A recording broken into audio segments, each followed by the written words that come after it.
Oi pessoal, sejam bem-vindos a mais um vídeo do canal. E no vídeo de hoje nós vamos ter uma resenha de um livro muito especial, que é A Revolução dos Bichos, de George Orwell. Mas antes de nós começarmos a resenha de hoje, eu vou pedir para você se inscrever aqui no canal, ativar o sininho das notificações e curtir esse vídeo. Só assim o YouTube vai entender que esse conteúdo é relevante e vai compartilhar com outras pessoas. Isso vai me ajudar bastante, ok? Então vamos para a resenha de hoje?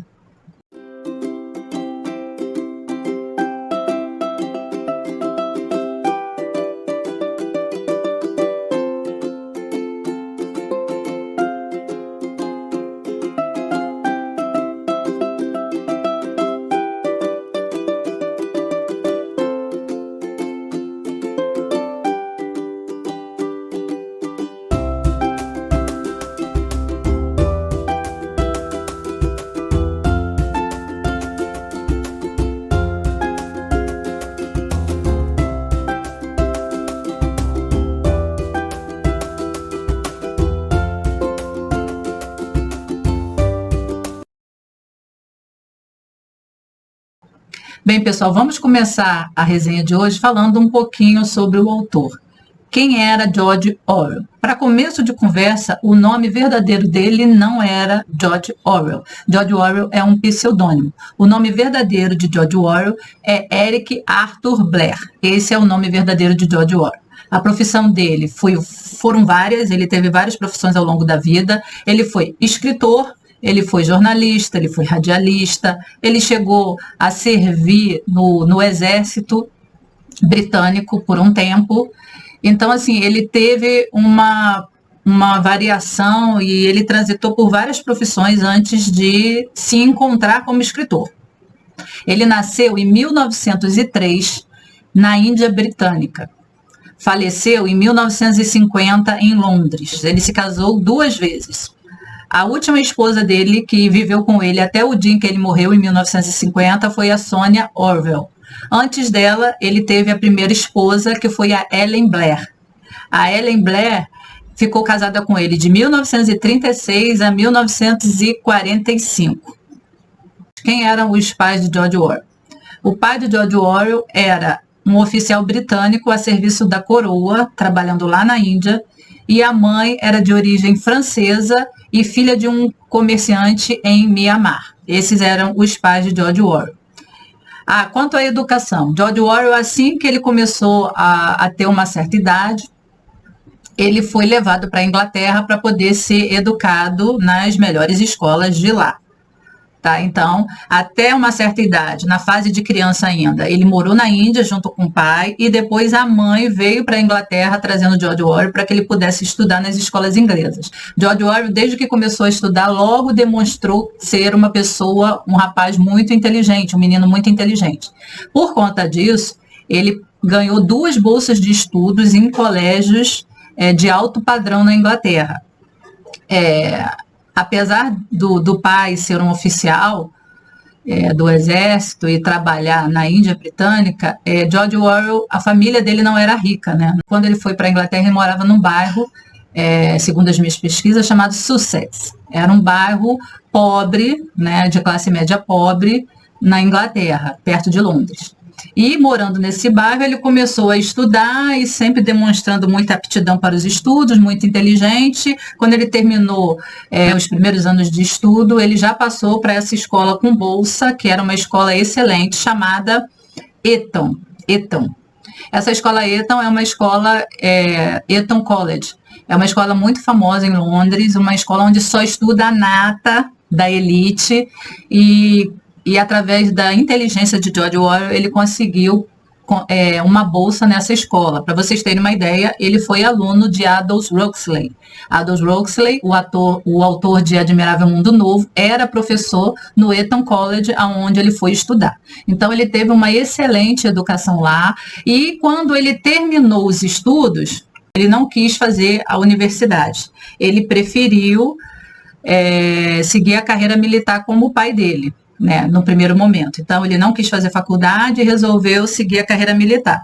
Só que, quando ele entrou para a carreira militar, isso ele se alistou logo após terminar os estudos, Ele se alistou na Polícia Imperial da Índia em 1922. E ele serviu na Polícia Imperial da Índia por 5 anos, de 1922, né? Durante 5 anos ele serviu nessa Polícia Imperial da Índia.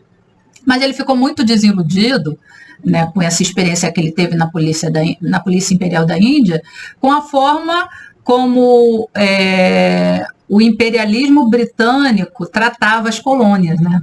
Isso não é nem tão surpreendente assim, porque todos nós sabemos que toda vez que um país explora um outro país, tornando colônia, ele só, na maioria das vezes, ele só retira as riquezas daquele país, né, e contribuir mesmo para o país, para o crescimento do país, a contribuição é muito pouco ou nenhuma. Aí, durante uma folga que ele teve do serviço militar, em 1927, ele decide se tornar escritor. Ou seja, ele viu que o serviço militar não era para ele, e aí ele decide se tornar escritor. Por conta disso, ele viveu em Paris, então, de 1928 até 1929, onde ele escreveu os rascunhos da sua primeira obra, que ele mesmo destruiu porque ele concluiu que não ficou bom o suficiente. Por conta disso, vocês devem imaginar que todo escritor no início de carreira passa muitos perrengues, né? Isso não é só aqui, né? No Brasil, né? Em todo lugar. Ser escritor não é uma tarefa muito fácil. Por conta desse começo, uma nova carreira, já que ele tinha abandonado a carreira militar, ele começou a passar muitas dificuldades financeiras, tá? Muitas dificuldades financeiras, viveu muita instabilidade financeira em razão disso, porque ele não tinha até então nenhuma obra publicada, e chegou, tá, assim, pelas minhas pesquisas, em vários lugares eu li que ele chegou a passar fome e se viu obrigado a conviver com criminosos e mendigos na cidade. Ou seja, a situação dele foi se deteriorando financeira a tal ponto que ele teve que conviver na parte mais pobre da cidade, com criminosos e com mendigos da cidade.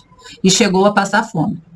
Agora, pessoal, alguns lugares falam que ele foi viver nas ruas para conhecer a realidade daquelas pessoas. Outros falam, outros lugares, outras fontes dizem que realmente ele passou dificuldade financeira e por isso que ele conviveu com essas pessoas, tá? Então, assim, não dá para ter certeza o que aconteceu. As fontes, elas são divergentes aí nessa questão. Algumas dizem que ele quis fazer isso, outras dizem que foi em razão da situação econômica. Uma coisa também interessante que eu vi numa fonte, que ele disse, tá? O próprio Orwell disse, que ele se tornou pró-socialista mais por desgosto pela forma como os trabalhadores industriais eram oprimidos do que por qualquer admiração teórica pela economia planificada, ou seja, pelo socialismo. Isso também, para mim, não é surpreendente, porque hoje em dia nós vemos muito as pessoas aderirem à ideologia sem conhecer a ideologia a fundo ou sem aderir a ela 100%. Ou seja, eu concordo com essa ideologia só que em parte, mas essa ideologia tem essa parte que me interessa, né? Ou seja, ela luta por uma coisa que eu acredito. Aí todas as outras coisas que aquela ideologia abrange, que eu não acredito, que eu não concordo, eu deixo para lá, faço de conta que não reparo, entendeu? E digo que estou a favor dessa ideologia. Então, as pessoas costumam fazer isso e isso é um perigo muito grande. Em 1933, ele publica seu primeiro livro, chamado Na Pior em Paris e Londres. Normalmente esses escritores, né, eles falam muito deles mesmos, né? Realmente ele passou um período difícil em Paris e em Londres, e aí ele escreve um livro Na Pior em Paris e Londres. Deve ser um tipo de terapia. Então, em 1933, ele vai publicar o seu primeiro livro, Na Pior em Paris e Londres.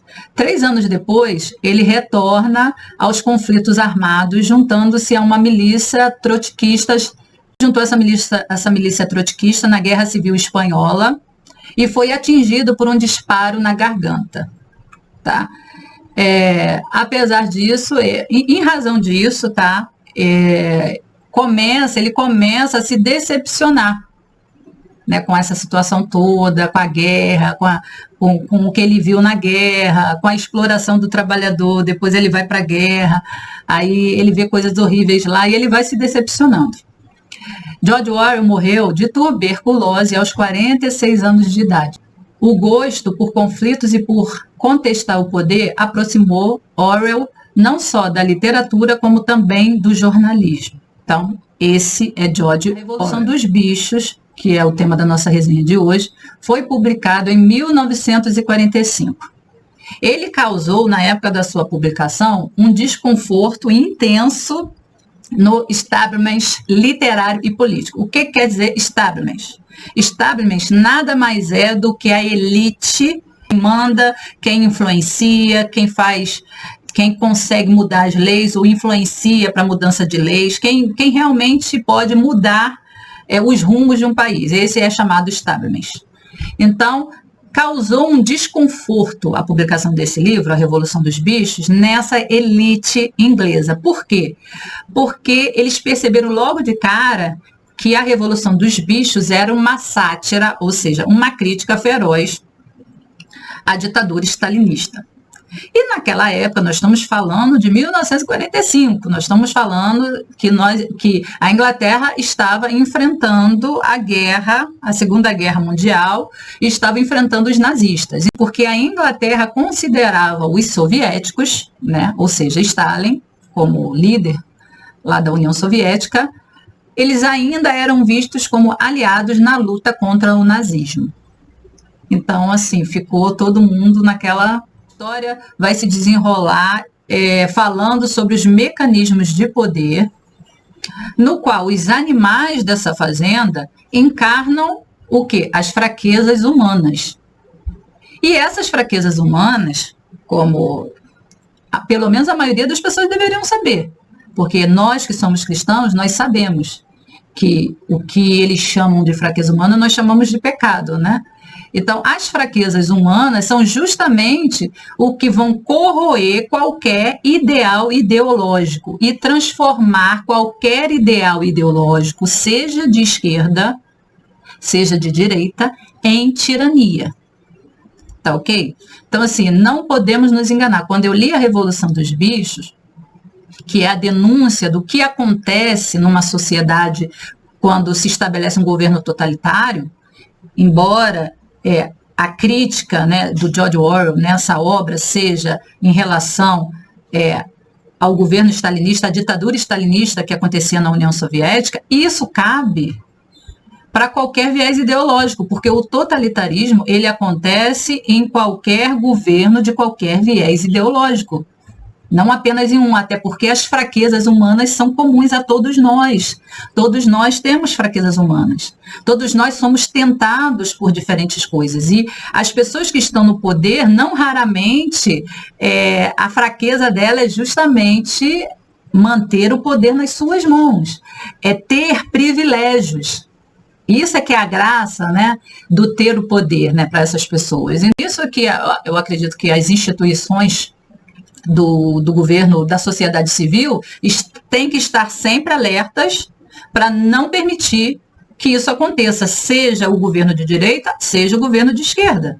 Então, a visão que esse livro traz sobre a política é uma visão pessimista, tá? E George Orwell, depois dessa experiência prática que ele teve, ele percebeu que a política, acho que ele concluiu que a política não vai resolver nossos problemas.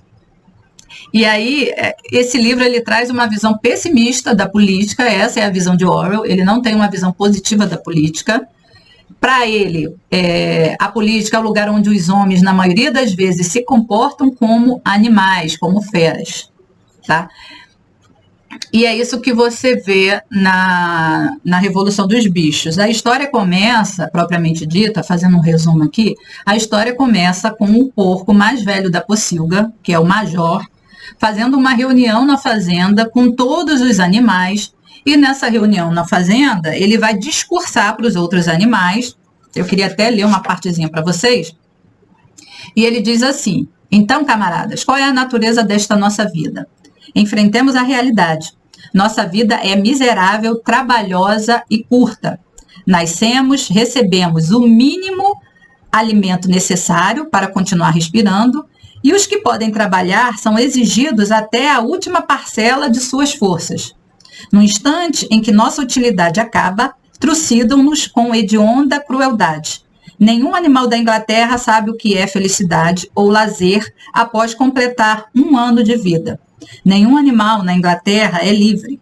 A vida do animal é feita de miséria e escravidão.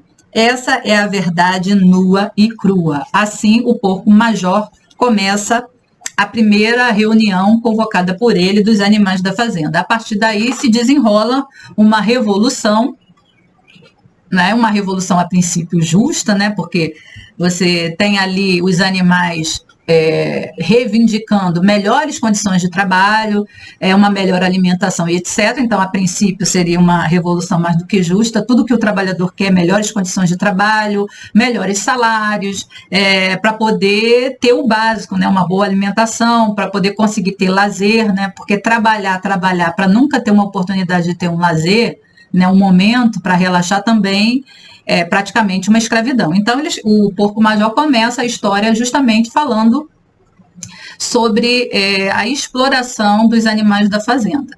Então, o inimigo, óbvio, que eles elegem como inimigo responsável por essa exploração é o ser humano, né? É o dono da fazenda.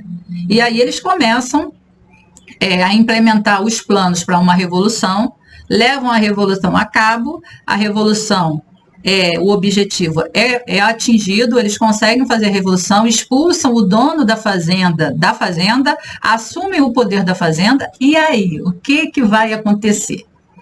Aí começa o trabalho dos animais. Agora, eles têm que administrar tudo eles que têm que resolver. Antigamente, eles só tinham que ir para o trabalho e trabalhar. Agora, eles têm que pensar em como eles vão dividir o trabalho, como é que tudo vai ser feito.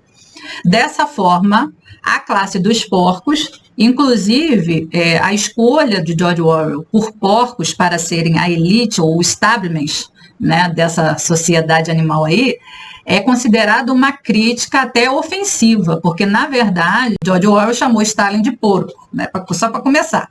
Na história, os animais tomam o poder e agora eles têm que administrar a fazenda, o que não é uma coisa fácil, porque eles nunca tiveram que administrar uma fazenda. Para isso, a classe dos porcos, que é a elite, né, que já começou a organizar a revolução, normalmente quem puxa, né, essas coisas, quem idealiza essas coisas, sempre fica, né, quer ficar por cima. Então, os porcos começam a convencer os outros animais que eles precisavam ter pessoas para organizar o trabalho na fazenda e a vida na fazenda. E que a melhor pessoa para fazer isso eram o porco-major, né, e os seus pares, ou seja, os outros porcos. E aí, o porco-major que dá início à revolução, com aquele discurso que eu li para vocês, morre e assume o lugar dele 2 outros porcos, que é o Bola de Neve e Napoleão. E durante todo o livro, Bola de Neve e Napoleão vão entrar em conflito, né, por conta desse conflito, Napoleão, né, entende que o único jeito dele tirar do caminho dele. E o que acontece também? Eu já ia esquecendo de falar. Esse conflito que acontece entre Napoleão e Bola de Neve vai ficando cada vez pior. E nas reuniões, que no início logo após a Revolução, tudo é decidido de maneira comum, coletiva, né? Nós estamos aí numa ideia de todo mundo decide junto, né, de socialismo. Então, todos eles decidem juntos. Tem várias reuniões para tomar as decisões. E nessas reuniões, Bola de Neve se apresenta com uma ideia, Napoleão com outra, se coloca as ideias para votação e Bola de Neve sempre vence. Estava sempre conseguindo vencer essas disputas. E aí, o que acontece? Napoleão vai ficando irritado, vai ficando com raiva de Bola de Neve, porque as ideias dele são sempre rejeitadas para que prevaleça as ideias de Bola de Neve. Ele não aceita a votação da Assembleia, as votações, e aí ele decide que a única maneira dele resolver esse problema é se livrando de Bola de Neve. Até que ele consegue se livrar de Bola de Neve. Quando ele consegue se livrar de Bola de Neve, ele faz uma coisa interessante. Ele começa a manipular, lançar a história no meio dos animais através de um porco. Ele usa ele usa os animais, né, os mais próximos dele, para lançar histórias fictícias, histórias mentirosas a respeito de Bola de Neve, para convencer, né, os outros animais de que Bola de Neve sumiu, mas de que Bola de Neve sumiu porque ele não era uma excelente pessoa, não tinha as melhores intenções, e Napoleão consegue transformar Bola de Neve em inimigo número 1 da granja, aquele inimigo onipresente. Tudo é culpa do Bola de Neve, coitado. O Bola de Neve não estava nem mais na fazenda, já tinha sido mandado embora, né? Ninguém sabe se foi morto, se foi expulso. E fica pipocando histórias a respeito, mirabolantes a respeito de Bola de Neve. E as pessoas vão ficando naquela coisa, meu Deus, o Bola de Neve fez isso, será? Até que Bola de Neve, o porco Bola de Neve se transforma no inimigo número 1 da granja. E aí a história vai. E nessa história, o mais interessante é que você começa uma revolução justamente por você estar insatisfeito com a exploração, e no final, ao longo dessa história, você vai ver que os animais saíram de uma situação ruim, sim, de uma situação de exploração, sim, mas foram para uma situação muito pior. Ou seja, fizeram a revolução para conquistar direitos, para melhorar a situação do trabalho, para poderem ter acesso a mais alimentos, e foi tudo ao contrário. E tudo que eles conseguiram foi exatamente o contrário. Eles passaram mais fome, eles tiveram que trabalhar mais horas, né? Então é assim que vai desenrolando essa história. Nós temos aí vários personagens muito interessantes. Aí você tem os cachorros, Branca, Lulu e Catavento. Você tem os cavalos, que são os personagens Sansão e Quitéria. Inclusive Sansão, até o final do livro, é fiel ao regime, é fiel à revolução, e acredita fielmente que a revolução foi a melhor coisa que aconteceu para os animais da granja. Ele é o animal que mais trabalha, que mais se esforça e que mais se dedica, porque ele acredita que ele está se esforçando e trabalhando ao ponto da exaustão pelo bem da coletividade, pelo bem dos outros animais, juntamente com o dele próprio. Então, os cavalos Sansão e Quitéria são muito importantes, principalmente Sansão é um personagem muito, muito significativo nessa história, tem uma história muito significativa, e é a história dele ao longo do livro que te leva às lágrimas quando vai chegando no final. Entendeu? Você vê a maneira como ele era puro, ele era crédulo, ele realmente acreditava naquela ideologia, ele acreditava que aquilo era o melhor e ele se esforçou ao máximo. Então, assim, o desfecho de Sansão é a coisa mais emocionante da história toda, né? Você chora lendo a história e vendo o desfecho da história desse cavalo chamado Sansão. Aí, junto com Sansão, você tem a égua Quitéria, aí você tem Maricota, a cabra branca, e Benjamin, o burro. Benjamin, o burro, olha só que ironia, o burro na história era o único que nunca acreditou que a revolução seria o fim dos problemas dos animais na granja. Ele nunca acreditou nas boas intenções, tá, dessa revolução, e que isso traria benefícios para os animais da granja. Ele sempre foi desconfiado. Então, o burro na história era o mais esperto no final. Tá? Depois nós temos a Mimosa, a égua branca, que era vaidosa, ou seja, nós temos aí duas éguas, a Quitéria, que era muito próxima ao Sansão, e nós temos a Mimosa, que era sempre a vaidosa, preocupada com as aparências, né? Ela era a égua vaidosa e fútil da fazenda. Então, esses são os personagens principais, juntamente com os porcos, que vão ter suas histórias contadas ao longo de todo o livro, A Revolução dos Bichos, de George Orwell. Então, pessoal, é uma leitura absolutamente necessária. Não é à toa que, apesar de ser um livro de 1945, volta e meia, ele volta a virar sucesso de publicação, de vendas. Por outra, quando a coisa vai ficando preta na política, esse livro volta a ser um dos mais lidos, um dos mais vendidos. Lembro que a primeira vez que eu ouvi falar desse livro, eu estava em 2013 ou 2014. Eu estava fazendo estágio, estava fazendo faculdade, já estava na época do estágio, e eu fazendo estágio na Justiça Federal.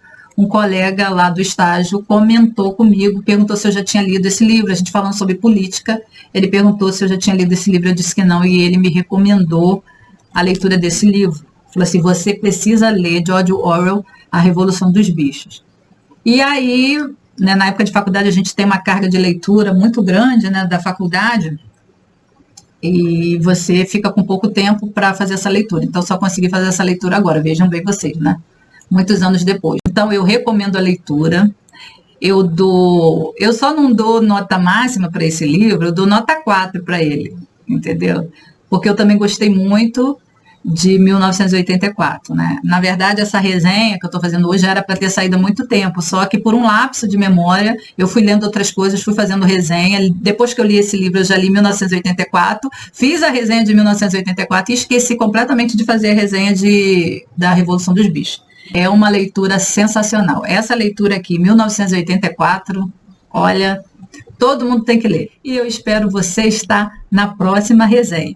Antes disso, eu vou pedir novamente, se você não fez isso lá no início do vídeo, faça isso agora. Se inscreva aqui no canal, ative o sininho das notificações para você receber as atualizações aqui do canal. Curta, comente. Até o nosso próximo vídeo. Tchau!